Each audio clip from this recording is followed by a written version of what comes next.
Il est 15 heures et nous sommes lundi 10 juin. Mesdames et messieurs, bonjour et bienvenue sur Télé Djibouti dans cette édition de la mi-journée. Les titres de l'actualité. Journée d'information sur les droits de l'enfant, c'était à l'hémicycle.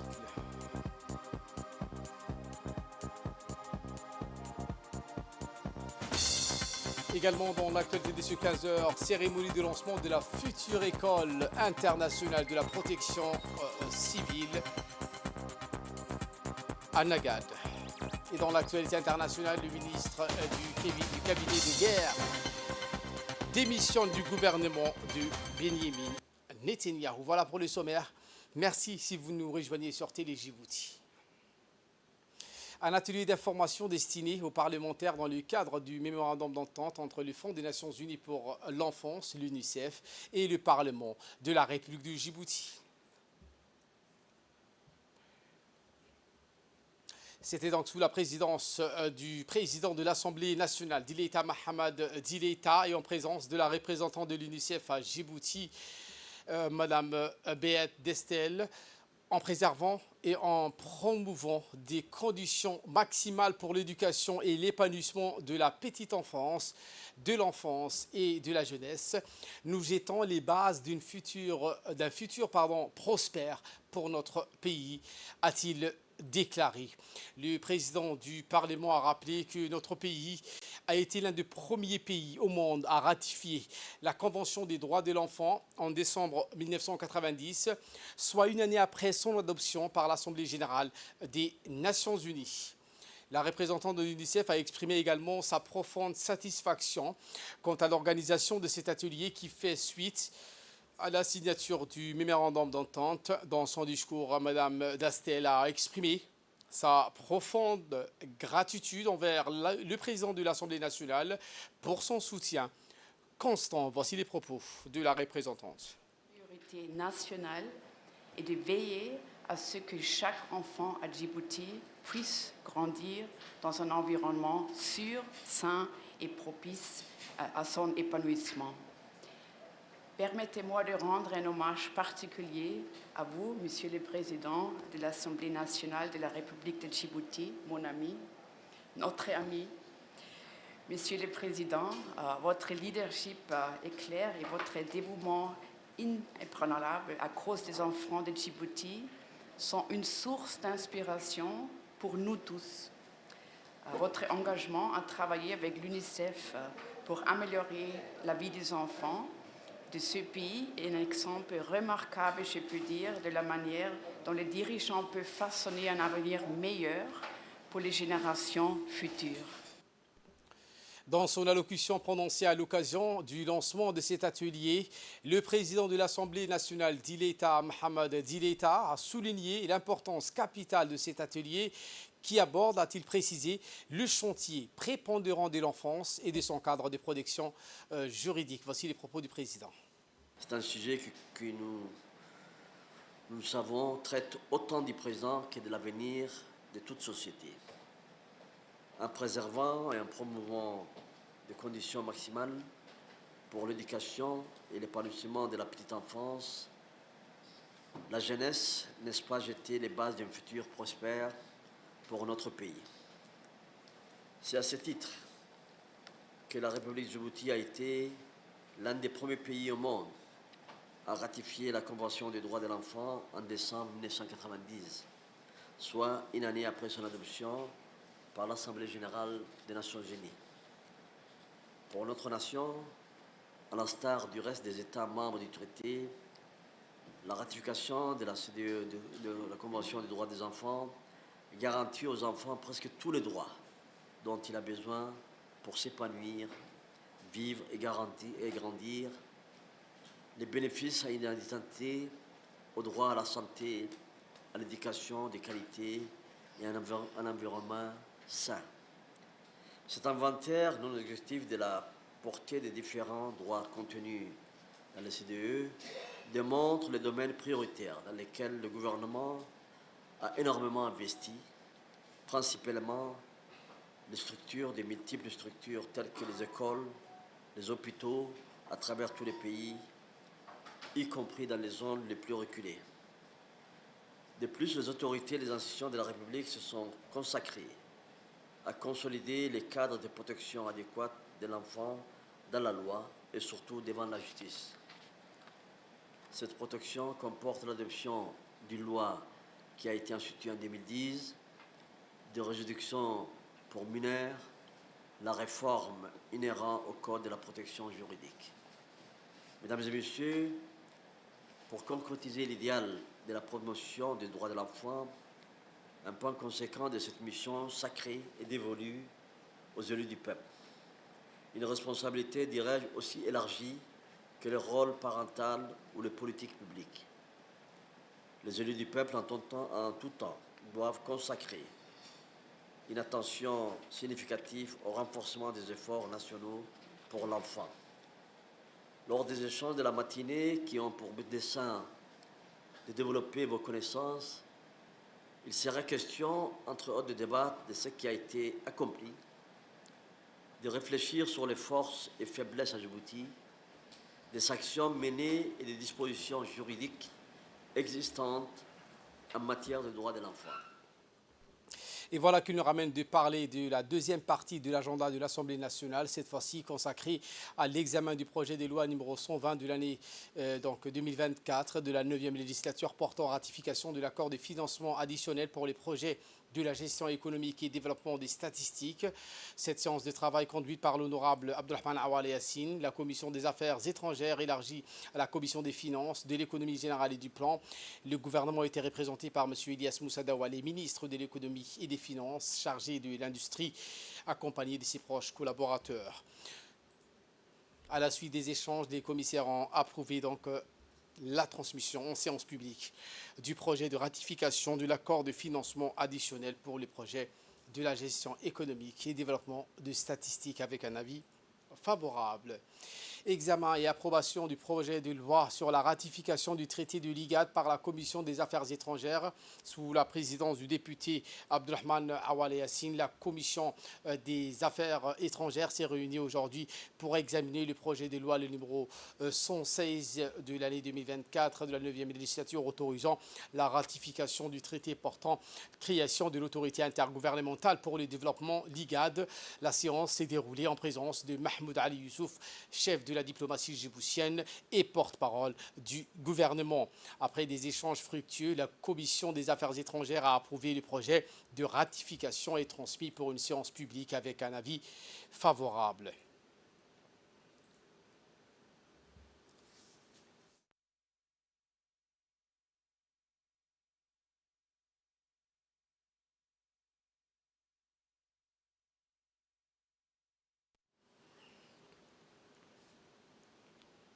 Et cette rencontre entre le ministre de la Défense et chargé du Parlement, donc avec les affaires du Parlement, M.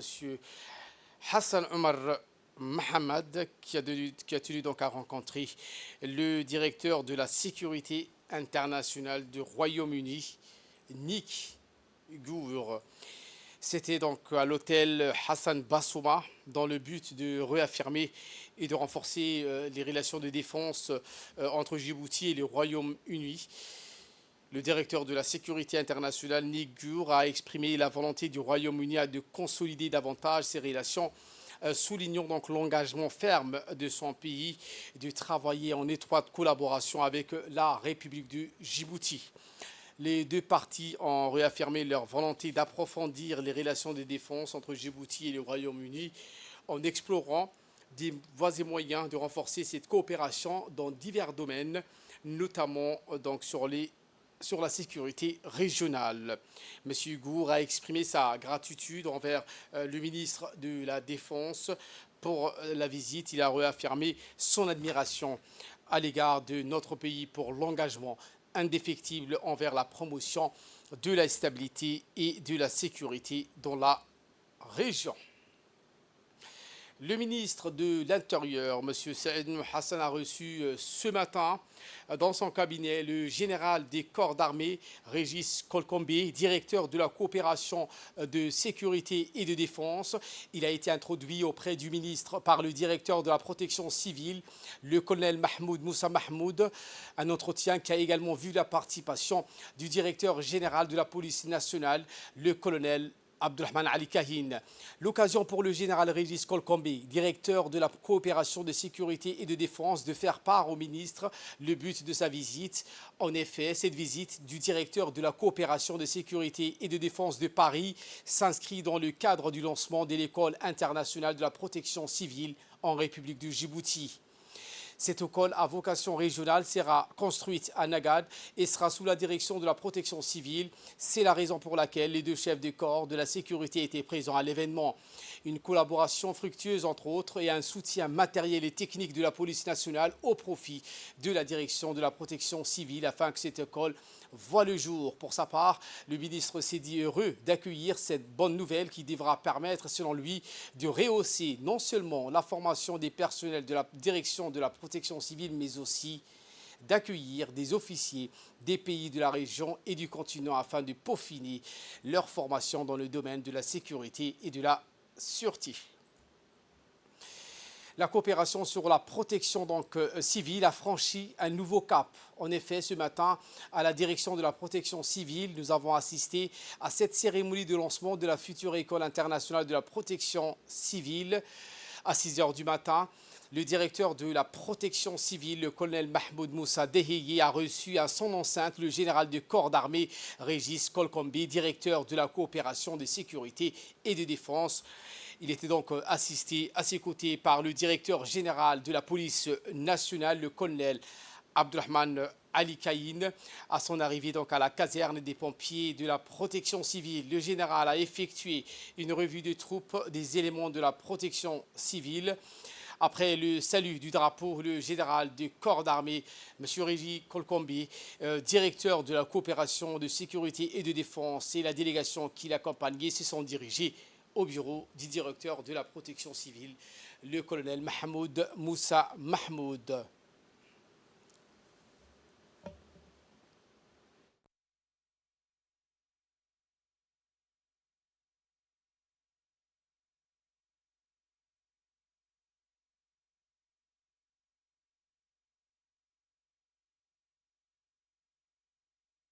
La délégation donc a eu un premier entretien avec le directeur de la protection civile, entretien donc qui a vu également la présence du directeur général de la police nationale, le colonel Abdulrahman Ali Kahin. Les discussions portaient sur la future académie de la protection civile qui verra le jour en République du Djibouti.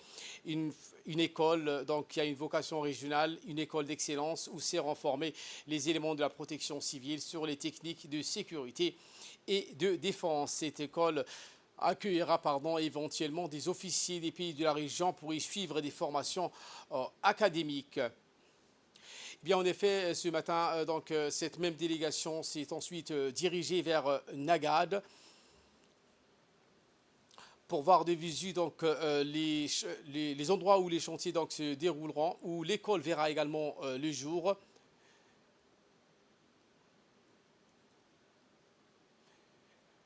Le général de corps d'armée, Régis Kolkombe, a été accueilli à Nagad par le directeur général de la police nationale, le colonel Abdulrahman Ali Kahin. Ensuite, la délégation se sont rendues sur le lieu où la future école verra le jour et les installations de la police nationale pour les suivis académiques.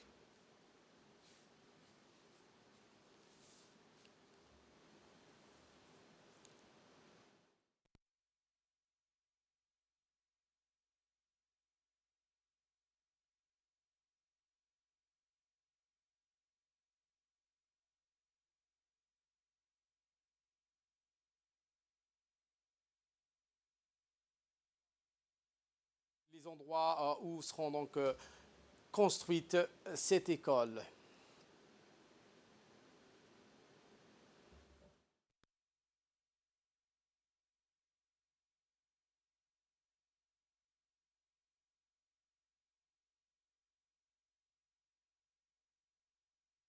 puisque nous venons lancer officiellement la création de l'École internationale de protection civile, l'École supérieure internationale de protection civile, l'ESIPC, avec nos amis djiboutiens. Et c'est un honneur, et je vous remercie, monsieur le directeur, et vous aussi, mon collègue, parce que cette école, il y a de nombreux pays qui sont venus demander la création d'une école. Et le choix de Djibouti s'est imposé grâce à l'excellence des structures, l'excellence du professionnalisme et l'excellence de l'amitié qui nous lie avec la République de Djibouti. Ce sera la deuxième école qui va se développer. Il y a une école qui fait de la protection judiciaire, qui s'appelle l'EI3PJ, vous connaissez sans doute, et qui a un rayonnement bien au-delà de la sous-région, puisque maintenant il y a des élèves tunisiens qui viennent se former également. Et donc nous avons là aussi un projet extrêmement prometteur et un très bel avenir pour une école qui va rayonner sur tout le continent africain. Et pour sa part, le directeur général de la protection civile, le colonel Mahmoud Moussa Mahmoud Deheye, s'est exprimé en ces termes. Comme précédemment, les gens n'ont pas connaissance, cette école existait du côté de Ouaga, à Burkina Faso, un pays africain et ami. Et on a eu l'occasion, nous à Djibouti, avec mon collègue de la police et moi-même, d'avoir entrepris les bases techniques pour pouvoir assainir afin d'avoir cette école. Il est vrai qu'il y a eu beaucoup de concurrence dans le cadre de l'ouverture de cette école, à savoir des pays plus importants et plus grands francophones, comme le Maroc, le Cameroun. Et nous avons eu, de par notre Côte d'Ivoire, de par notre dynamisme et nos compétences et l'excellence de l'école de Nagad, qu'elle offrait les infrastructures, les plateaux techniques et tout l'avantage que Djibouti offrait. Et cela revient au mérite à mon cher ami et mon aîné ici présent, le colonel Abdelrahman, ici présent, qui m'a honoré, qui nous a accepté de pouvoir accueillir dans un premier temps l'installation de cette école à Djibouti. Mon colonel, je vous remercie encore une fois. Je vous remercie, mon général, de nous avoir donné l'honneur pour Djibouti d'être à cette école, de cette école soit ici. Et le colonel donc Abdelrahman Ali Kaïn, directeur général de la police nationale, s'est exprimé également.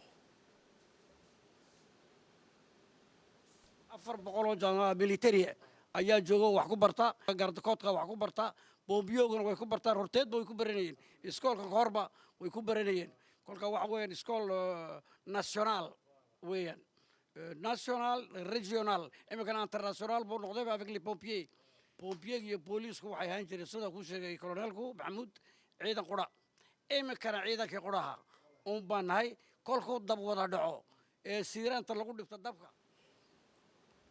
Le général du corps d'armée Zakaria Cheikh Ibrahim, chef d'état-major général des armées, a accueilli à la direction générale des relations internationales le général de division Yatlaya Gelo, nouveau président du mécanisme de surveillance et de vérification des arrangements de sécurité, du cessez-le-feu et de la transition.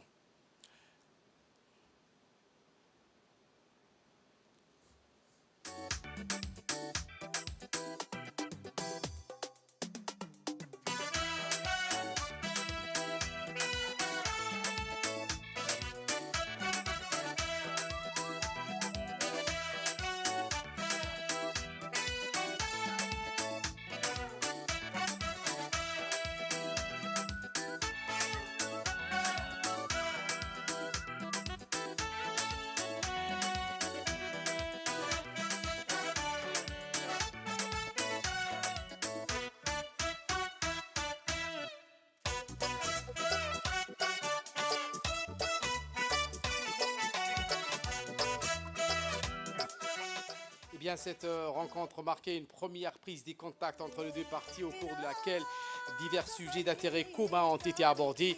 Le général de corps d'armée Zakaria Cheikh Ibrahim a tenu à féliciter chaleureusement le général de division Yitlawa Geleu pour sa nomination et a exprimé ses encouragements pour la mission à venir. Il a également remercié le général de division Hailou Gonfa pour le travail accompli durant sa mission et son dévouement à la cause de la paix. La caravane des festivités du 47e anniversaire de l'indépendance a illuminé la soirée du dimanche.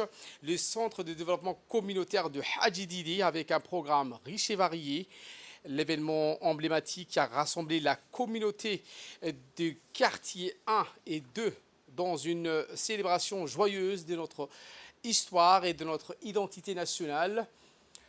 Les festivités ont débuté avec une foule enthousiaste se rassemblant à l'intérieur du CDC, impatiente de participer à cette soirée mémorable. Les artistes locaux ont offert des performances composées des chants patriotiques, des danses folkloriques et danses urbaines. Ambiance.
Une délégation du ministère de l'Environnement et du Développement durable composée de M. Idriss Ismaël Nour, directeur de l'environnement, par intérim, accompagné de M. Ahmed Ali Mohamed, directeur de la communication et le directeur de projet de Cheikh Haïti, et des cadres du ministère de l'Environnement et du Développement durable se sont rendus à la ville de l'Unité pour célébrer la journée mondiale de l'environnement.